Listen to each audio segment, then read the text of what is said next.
Hello बच्चों, कैसे हो? आशा करता हूँ कि आप लोग अच्छे होंगे। आज हम लेके आए हैं 7th का पूर्णांक की समझ प्रश्नावली 1.1। तो आप लोगों ने छठी क्लास में तो पूर्णांक के बारे में पढ़ लिया होगा। फिर भी यहाँ हम कुछ बेसिक चीज़ें हैं जो आपको हम बता देते हैं। जैसे यहाँ है ना पूर्णांक की समझ। पहले पूर्णांक संख्या किसे कहते हैं, है ना। फर्स्ट में हम देखते हैं कि पूर्णांक संख्या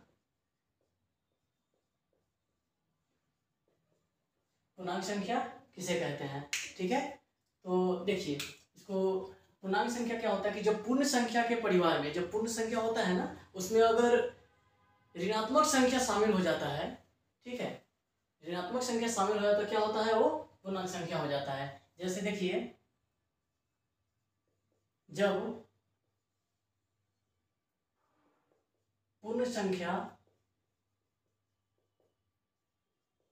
के परिवार में,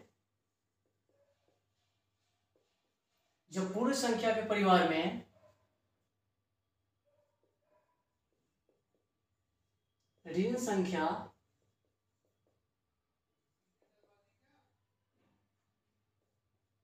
शामिल हो जाती है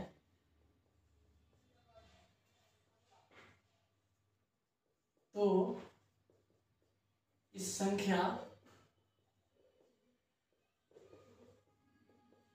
परिवार का पूर्णांक संख्या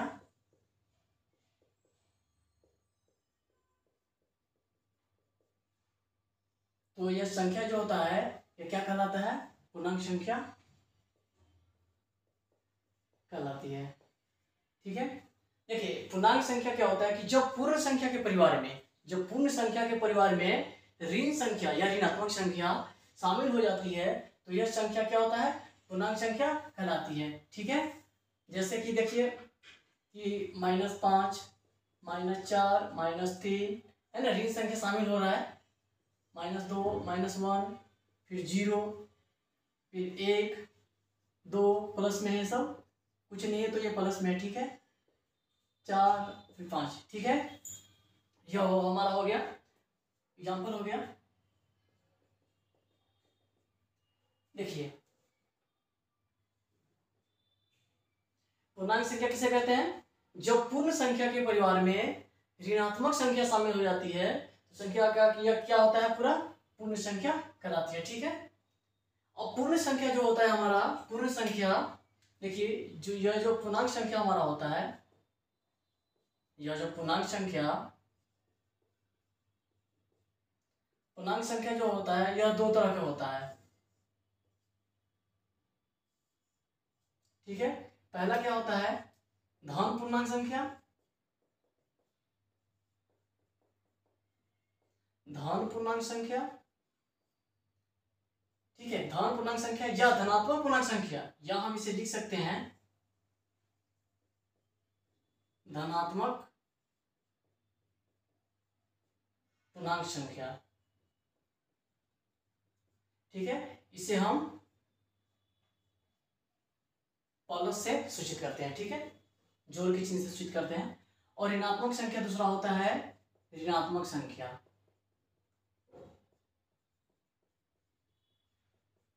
ठीक है, ऋणात्मक संख्या या इसे ऋण संख्या भी बोल सकते हैं, है ना, ऋण संख्या,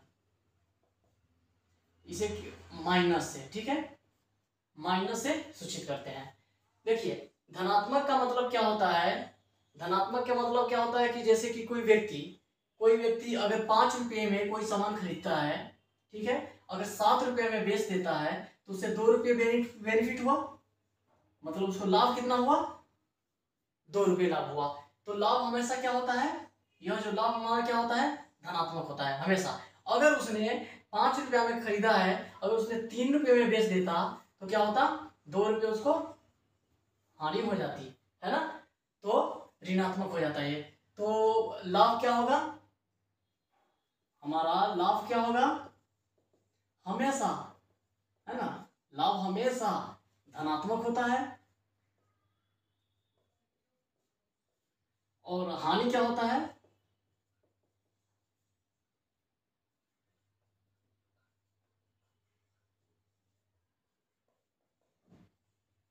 ऋणात्मक होता है। ठीक है, समझ में आ गया।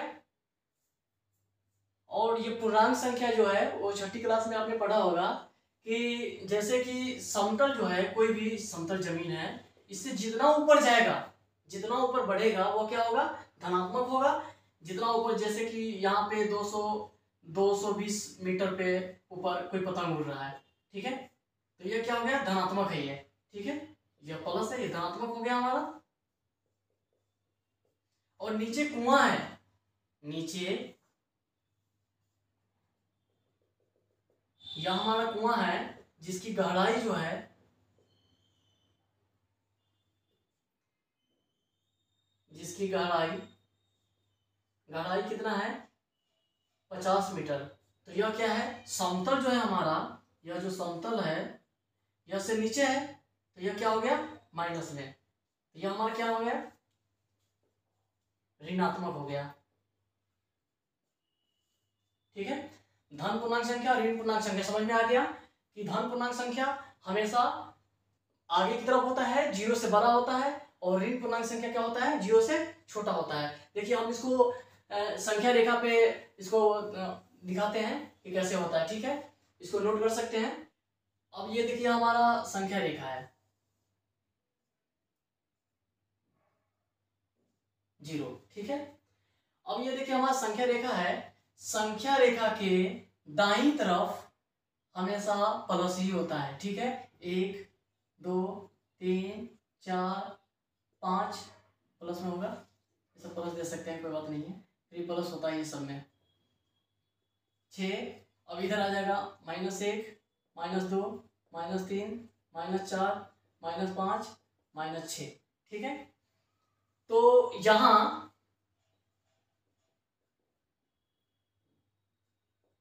फर्स्ट में यह वाला जो है, यह क्या है, यहाँ पे -6 -5 -4 -3 -2 -1, यह जो है क्या है, ऋणात्मक संख्या है। और यह जो है हमारा 1 2 3 4 5 6, यह हमारा क्या है, धनात्मक संख्या है ना, मतलब ये ऋण संख्या है या धन संख्या है। ठीक है, धन पूर्णांक संख्या है। अब देखिए ये हो गया, और यह हमारा 0 जो इकलौता बच गया, यहाँ पे देखिए 0 जो रह गया, यह क्या है, 0, यह 0 जो है, 0 क्या है, मतलब यह 0 है ना, 0 ना तो धनात्मक है, ना तो धनात्मक है, और ना ही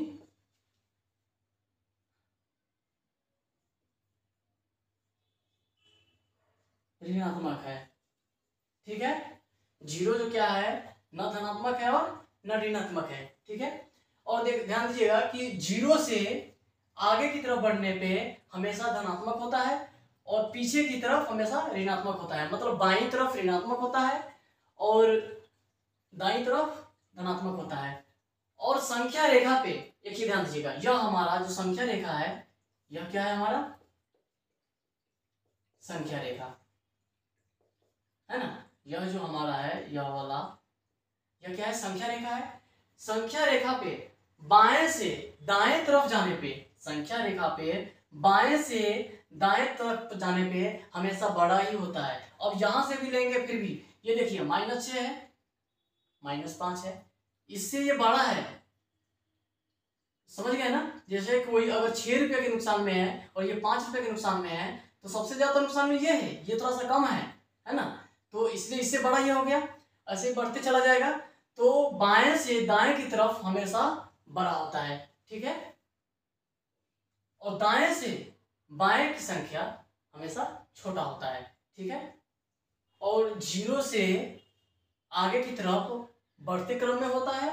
0 से आगे की क्या होता है, आगे की जो भी संख्या है वो बढ़ते क्रम में होगा, और 0 से पीछे की तरफ जो होगा वो घटते क्रम में होगा। देखिए ये घटते क्रम में है, ये घटते जा रहा है।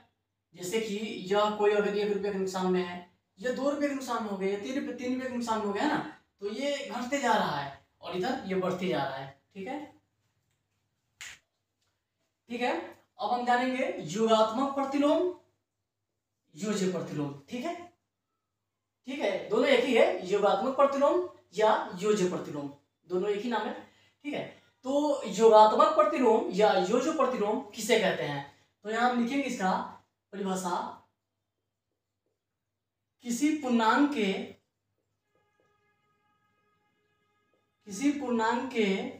विपरीत चिन्ह के पूर्णांक के, है ना, किसी पूर्णांक के विपरीत चिन्ह के पूर्णांक के उस पूर्णांक का योगात्मक या योज्य प्रतिलोम, योगात्मक प्रतिलोम यहां पे लिख देते हैं, योगात्मक प्रतिलोम या योज्य प्रतिलोम कहलाता है। ठीक है, या कहते हैं, देखिए योगात्मक प्रतिलोम या योज्य प्रतिलोम किसे कहते हैं, या क्या होता है, किसी पूर्णांक के विपरीत चिन्ह को, है ना। अब देखिए समझते हैं इसको, किसी पूर्णांक के विपरीत चिन्ह के, कोई पूर्णांक ले लेंगे, ठीक है, ले लिए, किसी पूर्णांक के विपरीत चिन्ह को, यह जो है विपरीत चिन्ह इसका क्या है, जैसे यह 5 है, यह प्लस है, और किसी पूर्णांक के विपरीत चिन्ह, इसका विपरीत चिन्ह क्या होगा, -5 होगा, है ना। तो यह क्या हो जाएगा हमारा, यह क्या हो जाएगा हमारा, योगात्मक प्रतिलोम होगा,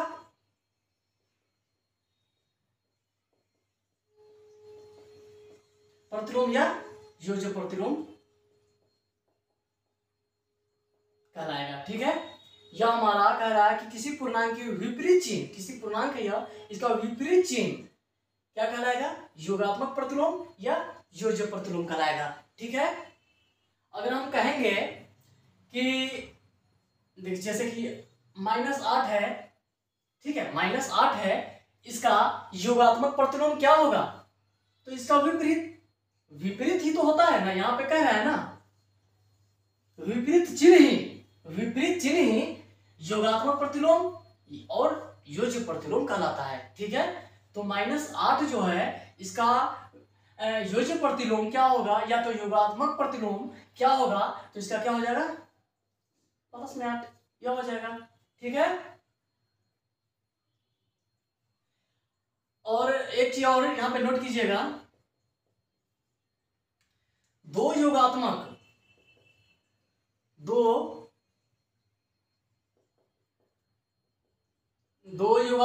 प्रतिलोम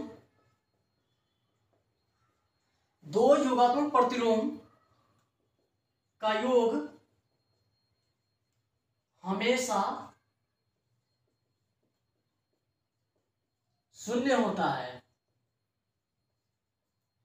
ठीक है, देखिए, दो योगात्मक प्रतिलोम का योग हमेशा 0 होता है।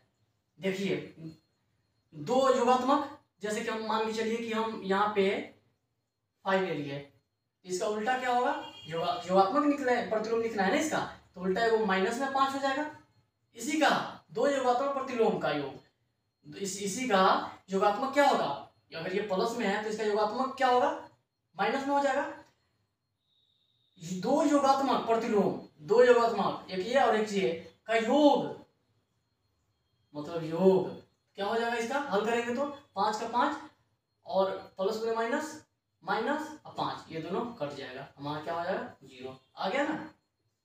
दो योगात्मक प्रतिलोम का योग हमेशा 0 होता है। अगर हम इसको माइनस में लिखते हैं, और यहाँ पे देखिए, अगर हम यहाँ पे माइनस में लिख देते हैं, साथ लेके चलते हैं, अगर माइनस में लिखते हैं तो इसका योज्य प्रतिलोम क्या होगा, या योगात्मक प्रतिलोम क्या होगा, प्लस में होगा, ये होगा हमारा। तो इसको करना क्या है, योग करना है, तो योग कर देते हैं। अब देखिए गया, जीरो आ गया, दोनों कंडीशन में ही जीरो हो रहा है। तो हम कह सकते हैं कि दो योगात्मक प्रतिलोम का योग हमेशा शून्य होता है। यहां तक समझ में आ गया, क्लियर है। देखिए कुछ उदाहरण से समझते हैं। यहाँ पे पूर्णांक है ना, ये सारा पूर्णांक दिया हुआ है। यहाँ पे देखिए 8 है, -5 है, -12 है, 15 है, फिर -20 है, 16 है और 18 है। और इसका यह पूर्णांक का योज्य प्रतिलोम या योगात्मक प्रतिलोम कितना है, यहाँ पे दे दिया है, उदाहरण में 1 2 दे दिया है। और ये कैसे बनेगा, तो कह रहा है कि इसको योग करना है, तो इसको 8 है प्लस, ये कितना है -8 है, तो ये कितना हो जाएगा 8 और प्लस में -8 कितना हो गया, ठीक है। और इसको ये जो प्रतिलोम निकालेंगे तो कितना हो जाएगा -5 प्लस में 5 है, तो यह कितना हो जाएगा -5 और प्लस में प्लस ही होता है, ये दोनों कट जाए कितना हो जाएगा 0, ठीक है। अब यहाँ पे -12 है, आगे कुछ नहीं दिया हुआ है। -12 का योज्य प्रतिलोम क्या होता है, तो ऊपर क्या कह रहा है, किसी पूर्णांक के विपरीत चिन्ह को उस पूर्णांक का योगात्मक प्रतिलोम या योज्य प्रतिलोम कहते हैं, ठीक है। ध्यान देना हुआ, नहीं तो फिर खसक जाओगे इधर से उधर। योज्य प्रतिलोम या योगात्मक प्रतिलोम का मतलब होता है कि इसका विपरीत, ठीक है। तो यहाँ पे -12 है, तो क्या विपरीत क्या हो जाएगा, प्लस में 12 हो जाएगा, ठीक है। इसको अब आगे देखते हैं, -12 प्लस में 12 है यहाँ पे, तो यह कितना हो जाएगा -12 प्लस में प्लस 12, ये कितना हो जाएगा 0। इसमें भी यह 15 है, कुछ नहीं चिन्ह, इसका मतलब क्या प्लस है ना, तो इसका योज्य प्रतिलोम क्या होगा -15 होगा। तो इसका कैसे बनेगा 15 प्लस और माइनस में 15 प्लस में -15, यह क्या हो जाएगा 0 हो जाएगा, ठीक है। ऐसा ही ये सब बन जाएगा। अब खुद से प्रैक्टिस कीजिएगा, सब सोल्व हो जाएगा, ठीक है। अब आगे चलते हैं।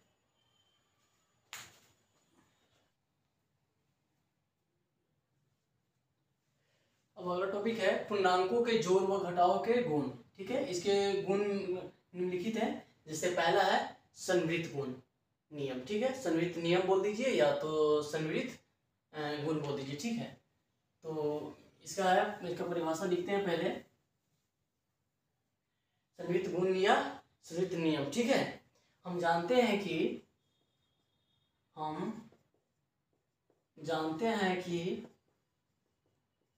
दो पूर्ण संख्या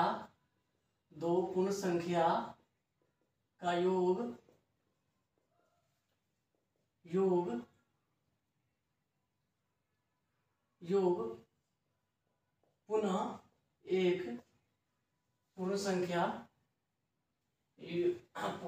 पुनः एक पूर्ण संख्या ही होती है, ठीक है। संवृत्त गुण किसे कहते हैं या संवृत्त नियम किसे कहते हैं, हम जानते हैं कि दो पूर्ण संख्या का योग पुनः एक पूर्ण संख्या ही होती है, ठीक है। जैसे में 5 + 8 कितना हो जाएगा 13, जो कि ये क्या है एक पूर्ण संख्या है, ठीक है। यह क्या है, जो कि यह पूर्ण संख्या है, यह क्या है पूर्ण संख्या है, ठीक है। संवृत्त गुण नियम क्या होता है कि हम जानते हैं कि दो पूर्ण संख्या का योग पुनः एक दो पूर्ण संख्या का योग पुनः एक पूर्ण संख्या ही होती है, ठीक है, जो कि यह पूर्ण संख्या है, ठीक है। और यह गुण है ना पूर्ण संख्या होती है, और यह गुण यह जो है यह गुण क्या कहलाता है, यह गुण संवृत्त गुण या नियम बोलिए, ठीक है। यह गुण संवृत्त गुण कहलाता है, ठीक है। इसका व्यापक रूप में क्या हो जाएगा, इसका व्यापक रूप क्या होगा कि जैसे में देखिए कि ए और बी ए और बी ए और बी दो पूर्ण संख्या है। ए और बी क्या है? दो पूर्ण संख्या है। तो इसको कैसे लिखेंगे? ए प्लस बी, है ना। यह क्या हो गया? यह हो गया एक सममिति। यह क्या है? यह भी एक संवृत्त गुण है। ठीक है। क्रम विनिमय नियम, है ना। क्रम विनिमय नियम या गुणधर्म इसको बोलिए। यदि दो पूर्णांक संख्याओं का योगफल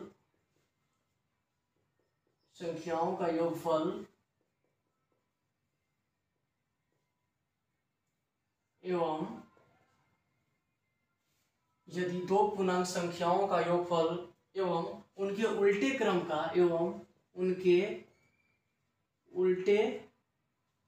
का योगफल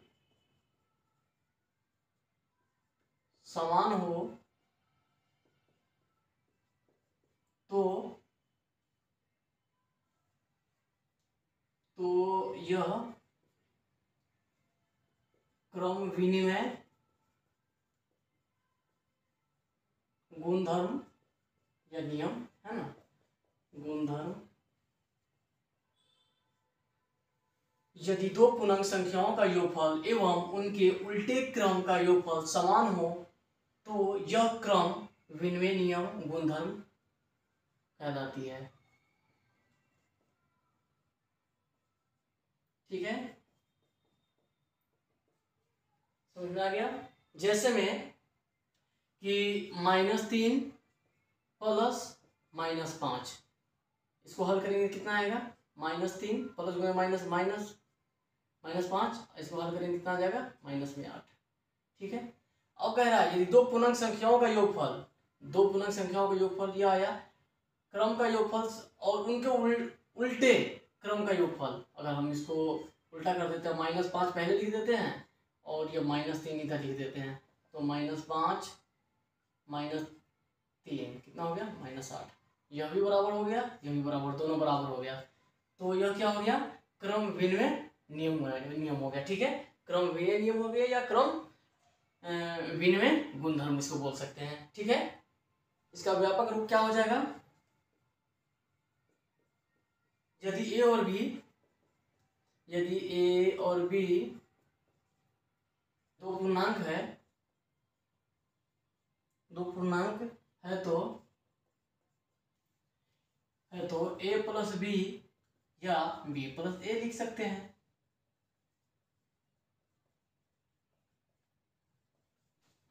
अब तीसरा गुण इसका है साहचर्य गुण या साहचर्य नियम। ठीक है, साहचर्य गुण या साहचर्य नियम। तो इसका क्या है कि जैसे एग्जांपल से समझिए, इसके उदाहरण से समझिए। -3, -2 तथा -5 है। ठीक है, इसको कैसे लिख सकते हैं? देखिए पहले बड़ा है ना, -5 प्लस -3 प्लस -2, यह लिख दिए। और इसका हल करेंगे तो कितना आएगा? -5 प्लस, और इसको क्या करेंगे? -3 और ये -2, यह कितना हो जाएगा? -2, और यह दोनों कितना हो जाएगा?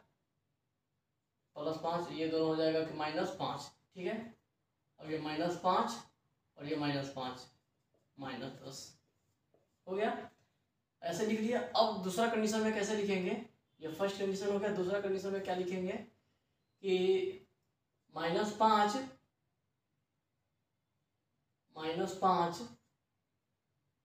प्लस -3 हो गया और प्लस -2, इसको बाहर निकाल दिए इस बार। इससे पहले -5 को बाहर निकाले थे, इस दोनों को एक जगह कर दिए थे।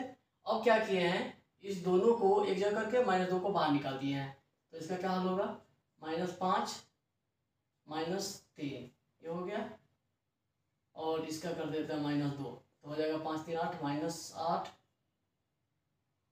ये -2 कितना हो जाएगा 10। हम दोनों कंडीशन में क्या देख सकते हैं, यहाँ भी 10 है -10 और यहाँ भी -10 है, ठीक है। तो यह जो नियम है इस तरह का, यह कौन सा साहचर्य गुण या साहचर्य नियम कहलाता है। इस तरह का हो तो इसका व्यापक रूप में कैसे लिखेंगे, व्यापक रूप में इसको कैसे लिखेंगे, यदि लिखते हैं यहाँ से, यदि 3 पूर्णांक a, b, c, a, b, c हो तो कैसे लिखेंगे, a plus b plus c, ठीक है, ऐसे लिखेंगे इसको। या दूसरा कंडीशन में क्या लिखेंगे, a plus b plus c, ठीक है, दोनों बराबर ही है, तो ये क्या हो गया, साहचर्य गुण हो गया या साहचर्य नियम हो गया, ठीक है। अब चौथा टॉपिक है, देखिए ये चौथा गुण है योज्य तत्समक। ये इसमें क्या होता है कि 0 ऐड होता है, ठीक है, जैसे कि 5 प्लस 0 कितना हो गया 5, या इसको लिख दीजिए 0 प्लस 5, फिर भी 5 ही आएगा, दोनों कंडीशन में हो जाएगा, 0 ऐड होगा। अगर यहाँ पे -3 प्लस 0 लिखेंगे तो -3 आएगा, या इसको 0 -3 तो -3, ये भी बराबर ये भी बराबर है ना। तो इस तरह का होगा, इसका व्यापक रूप क्या हो जाएगा, इसका व्यापक रूप देखिए a प्लस 0 ए हो गया, या 0 प्लस a फिर भी यही आएगा, दोनों कंडीशन में ये हमारा क्या कहलाएगा, योज्य तत्समक, ठीक है। अब आखिरी पॉइंट है सरल गुण या नियम, ठीक है, सरल गुण या नियम क्या कहता है, देखते हैं इसका, ठीक है। यदि 2 पूर्णांक का अंतर,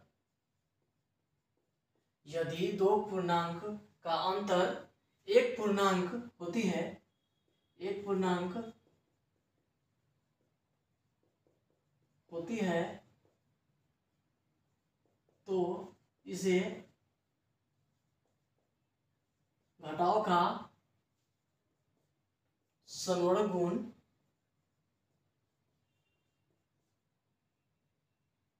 कहते हैं, ठीक है। यदि 2 पूर्णांकों का अंतर एक पूर्णांक होती है, यदि 2 पूर्णांकों का अंतर एक पूर्णांक होती है तो क्या होता है, इस घटाव का सरल गुण कहते हैं, ठीक है। व्यापक रूप में क्या लिखेंगे, इसका व्यापक रूप में लिखेंगे, देखिए कि यदि 2 पूर्णांक a और b है और b हो तो क्या होगा, a माइनस b भी एक पूर्णांक संख्या होगी, ठीक है। एग्जाम्पल में इसको जैसे कुछ समझ लेते हैं, इसका उदाहरण कैसे होगा, जैसे में कि -10 -5 कितना हो गया -15, ठीक है, और यहाँ पे 6 रहेगा -10 रहेगा, ठीक है। माइनस करना है हमें क्योंकि यहाँ पे कह रहा है कि 2 पूर्णांकों का अंतर एक पूर्ण संख्या होती है, ठीक है, तो इसका हल करेंगे तो कितना हो जाएगा 16, ठीक है। तो यह हमारा क्या हो गया, सरलक का गुण हो गया या सरलक का नियम हो गया, ठीक है।